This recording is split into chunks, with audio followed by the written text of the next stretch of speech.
피에모트의 바롤로, 부르고뉴의 샤벌리, 론의 샤또네프 디파프. 이들 지역은 모두 공통점이 있는데요.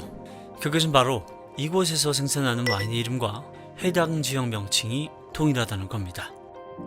그러니까 바롤로에서 바롤로를 만들고, 샤벌리에서 샤벌리를 만들며, 샴페인에서 샴페인을 만듭니다. 안녕하세요, 오버추어입니다. 자, 드디어 오늘 제가 정말 기다리던 샴페인을 시작하게 되었습니다. 되게 하고 싶었었는데 이게 타이밍이 잘 안 나왔었어요. 그러다가 지금쯤이면 딱 적당하다고 싶어가지고 이렇게 준비를 하게 되었고요. 샴페인은 굉장히 할 말이 많아요. 그리고 지식적으로도 방대하긴 하지만 경험적으로도 그렇고 굉장히 좀 예민하고 섬세한 부분이 많다 보니까 일단 오늘 다 할 수는 없습니다. 그래서 아마도 대략 한 5편, 6편 정도로 나눠서 하게 될 것 같고요.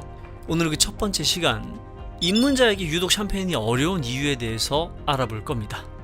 그런데 그 전에 해야 될 게 좀 있어요. 여러분들이 오늘 수업뿐만 아니라 앞으로 진행될 샴페인 이야기를 이해하시려면 기본적인 지식이 좀 필요합니다.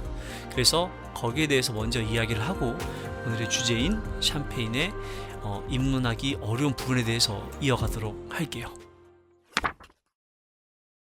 샴페인 하면 떠오르는 것이 탄산이 들어간 술이죠. 저도 그렇게만 알고 있었는데 이게 그렇게 간단하지가 않습니다. 이 샴페인이라는 용어를 사용하기 위해선 굉장히 다양한 조건들이 필요하고, 그 중에서도 가장 중요한 포인트는 앞서 말씀드렸던 생산 지역입니다. 사실 샴페인이라는 용어는 샴페인 지역뿐만 아니라 다른 지역 스파클링 와인에서도 사용을 하고 있었죠. 그런데 이 샴페인이라는 용어가 너무 유명해지다 보니까 샴페인이 아닌 분야에서까지 사용하기도 합니다. 자, 그런데 이렇게 잘 나가는 샴페인의 이미지를 그냥 둘 프랑스 정부가 아니죠. 오로지 프랑스만의 것이기를 원했습니다. 그래서 샴페인이라는 용어는 와인은 물론 다른 분야 전체에 걸쳐서 프랑스 쌍파뉴 지역 외에는 사용할 수 없게끔 바뀝니다. 물론 이 과정에서 다소 좀 억울해 보이는 그런 사례들도 있었고, 그리고 역으로 샴페인에게 스파클링 와인이라고 부르도록 강요하는 러시아 같은 나라들도 있긴 합니다만, 어찌되었든 원칙은 샴페인은 샴페인에서만 쓸 수 있습니다. 자, 그렇다면 지금까지 이 샴페인이라는 용어를 제한 없이 쓰던 다른 지역의 스파클링 와인들은 이제 뭐라고 불러야 할까? 우선 프랑스 내에서 샴페인이 아닌 지역에 있는 스파클링 와인들이 있을 겁니다. 사실 샴페인이 최초의 스파클링 와인도 아니에요. 여기에 대한 이야기는 다음에 하도록 하고, 아무튼 샴페인 이외의 지역의 스파클링 와인들은 가장 먼저 자체 AOC, 그러니까 소미르, 부브레 이렇게 자체 AOC를 부르는 경우도 있고요. 아니면은 끄레망이라고 제일 많이 부릅니다. 끄레망드 부르고뉴, 끄레망드 루아르 이런 식으로. 그리고 또 스파클링 와인으로 유명한 곳이 스페인이 있죠. 자, 이 스페인에서도 원래 샴페인이라는 이름을 쓰고 있었는데 더 이상 쓸 수 없게 됐잖아요. 그래서 1972년 술 저장고라는 뜻을 가진 까바라는 이름을 사용하기로 합니다. 아마 한 번쯤은 들어보셨을 거예요. 이외에 독일의 젝트라든지 이탈리아의 프로세코, 아스티, 프리잔테 등등 굉장히 많은데 여러분들이 이런 것들을 다 외우실 필요는 없고요. 이 하나만 기억하시면 됩니다. 샴페인을 포함한 일정 이상의 탄산이 들어간 와인들은 모두 스파클링 와인이라고 부른다. 자, 그런데 이 스파클링 와인이라는 단어에서 한 가지 신경 쓰이는 것이 있습니다. 와인. 자, 와인이라 하면 포도라는 과실을 사용해서 만든 술이죠. 자, 그럼 어떤 포도를 사용해서 만드느냐? 프랑스 샴페인 협회라고 할 수 있는 CIVC는 샴페인에 있어서 총 7개의 품종을 허용합니다. 그리고 이 중에서도 샤르도네, 피노누아, 피노메니에 이 3가지를 가장 많이 사용하죠. 그런데 뭔가 좀 이상합니다. 피노누아, 피노메니에는 분명 적포도인데 이걸로 어떻게 투명한 샴페인을 만드는 걸까?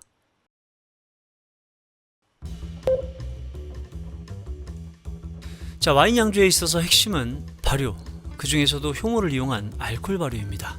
자, 그런데 이 발효의 방식이 레드 와인을 만들 때랑 화이트 와인을 만들 때가 달라요. 그리고 바로 이 차이 때문에 레드 품종으로 투명한 샴페인을 만들 수 있는 겁니다. 우선 레드 와인 양조 과정부터 살펴보면 일단 수확한 포도알을 터뜨립니다. 그러면은 포도즙 그리고 포도알, 포도 껍질들이 한데에 뭉쳐 있는데 이를 머스트라고 하며 이 상태로 두는 것을 마스야시용, 그러니까 침용이라고 합니다. 이 침용 과정에서 발효도 이제 진행하게 되는데, 이때 포도즙과 포도 껍질이 접촉하게 되면서 붉은색 안토시아닌이 나오게 됩니다. 바로 이것 때문에 레드 와인이 되는 거죠. 반면에 화이트 와인은 아예 색소가 추출될 일이 없는 완전히 다른 양조 방식을 사용합니다. 압착 후 발효. 레드 와인에서는 가장 최종적으로 시행되는 압착을 화이트 와인에서는 가장 먼저 시행합니다. 그리고 이렇게 압착된 즙에다가 효모를 넣고 발효를 하게 되죠. 결국 화이트 와인 양조 과정 중에서는 포도의 껍질이 포도의 즙과 접촉할 일이 없다 보니까 결국 색소가 추출될 일이 없는데, 그럼 이런 질문도 할 수 있을 거예요. 포도를 압착하다 보면 분명히 껍질이 눌릴 텐데 거기에서 약간의 색소가 빠져나오지 않습니까? 맞습니다. 충분히 묻어나올 수 있고 의도적으로 묻어나오게 하는 경우도 있습니다. 하지만 이 피노누아로 맑은색 샴페인을 만들 때에는 색소가 묻어나오지 않도록 살살 그리고 빠르게 압착을 하게 되는데, 이 방식을 개발한 사람이 바로 그 유명한 돔페리뇽 수사입니다. 하지만 이분이 만들었던 피노누아로 만든 샴페인이 스파클링 와인이라는 증거는 없고요. 이에 대해서 자세한 것은 다음에 돔페리뇽 시간에 알아보도록 하겠습니다. 자, 이렇게 적포도인 피노누아로 화이트 와인을 만드는 법을 알아봤습니다. 하지만 이건 아직 샴페인이라고 할 수 없죠. 스파클링에서 가장 중요한 탄산이 아직 없습니다. 그래서 이 탄산을 만드는 법을 이제 배워봐야 할 텐데, 그 전에 해야 할 작업이 하나 더 있어요. 그리고 바로 이것이 오늘의 주제와 관련된 내용이기도 합니다. 앞서 말씀드렸던 샤르도네, 피노누아, 피노메니에는 플레이버 측면에서 확실히 뚜렷한 차이가 존재합니다. 그래서 각 샴페인 하우스에서는 이들 맛의 상호 보완을 하기 위해서 블렌딩을 하게 되는데, 이 품종 블렌딩 말고도 한 가지 블렌딩을 더해요. 빈티지 블렌딩. 여러분, 빈티지가 뭔지 아시죠? 바로 포도의 수확 연도를 의미합니다. 우리는 이것을 보고 이 와인이 좋은 포도로 만들어졌는지 혹은 지금 마셔도 괜찮은 건지 바로 시음적기를 판단할 때 확인을 합니다. 그런데 이 샴페인을 한번 볼까요? 이 샴페인은 아무리 찾아봐도 빈티지가 보이지 않습니다. 분명 얘도 특정 연도에 포도로 만들어졌을 텐데 왜 보이지 않는 걸까? 빈티지가 여러 개니까. 샴페인을 생산하는 쌍파뉴 지역은 와인 생산 북방 한계선으로 프랑스 와인 산지 중에서도 가장 추운 곳에 해당합니다.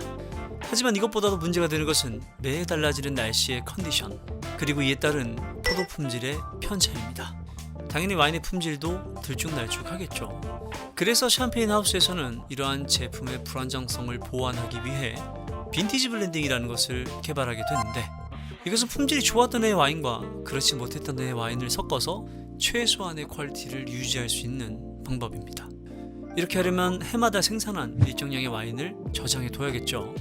그리고 이렇게 여러 빈티지들이 섞인 샴페인에는 특정 빈티지를 표시할 수가 없기 때문에 넘빈, 그러니까 빈티지가 없다라고 표시합니다.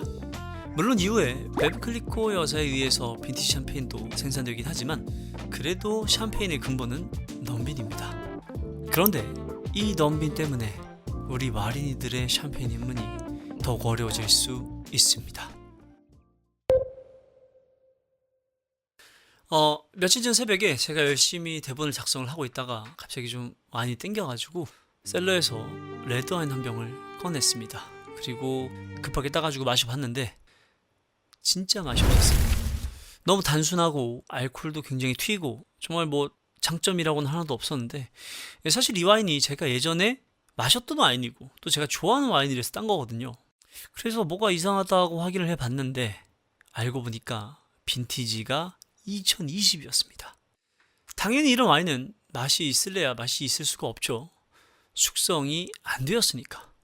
그리고 이러한 레드와인 못지않게 숙성이 중요한 와인이 바로 샴페인입니다. 특히 고가의 샴페인인 경우에는 경우에 따라서 20-30년은 지나야지 그 퍼포먼스가 나오는 경우도 있습니다. 그렇다면 다소 캐주얼하게 만들어진 엔트리급 넘빈 샴페인은 언제가 시음적기가 될까요? 아니 그 전에 이 샴페인의 빈티지는 알 수 있을까요? 아무리 넘비 샴페인이 여러 빈티지의 와인이 섞였다고는 하지만 가장 큰 비중을 차지하는 것은 최근에 만들어진 베이스 와인이 맞고요. 당연히 숙성이 필요합니다. 하지만 샴페인 입문자들이 모임에 가서 숙성된 넘빈 샴페인을 드실 일은 정말 드물 겁니다. 대부분 최근에 출시된 샴페인일 가능성이 높고요.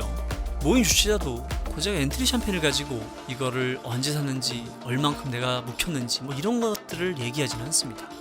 그렇게 뭔가 결핍되어 있고 단순하고 가볍기만 한 샴페인을 마시고 도대체 이거를 무슨 맛으로 먹는 거지? 라는 말이 나올 수밖에 없는 구조라는 거죠. 자, 그럼 우리는 어떻게 해야 하나? 우선 직관적으로 맛있는 샴페인을 먹을 수 있는 방법은 빈티지 샴페인이나 아니면은 출시 연도를 확인할 수 있는 넘빈 샴페인을 구매하셔서 먹는 방법이 있습니다. 그런데 이런 샴페인들은 비싸요. 그리고 막상 구해봤자 시음 적기도 아직 오지 않을 가능성이 높습니다. 그래서 저는 여러분들께 조금 다른 대안을 드릴 겁니다. 그것은 바로 엔트리급 샴페인보다는 조금 더 비싼, 하지만 제가 생각했을 때 훨씬 더 입문자들에게 적합하다고 판단되는 샴페인들을 추천드릴 건데요. 이 와인들은 제가 정말 많이 마셔온 와인들이고 당연히 완벽하지는 않겠지만 토스트향, 섬세함 결의 탄산 등은 충분히 느끼실 수 있을 겁니다. 자, 그럼 저는 샴페인 2탄 샴페인 추천편으로 다시 돌아오겠습니다. 지금까지 오버초였습니다.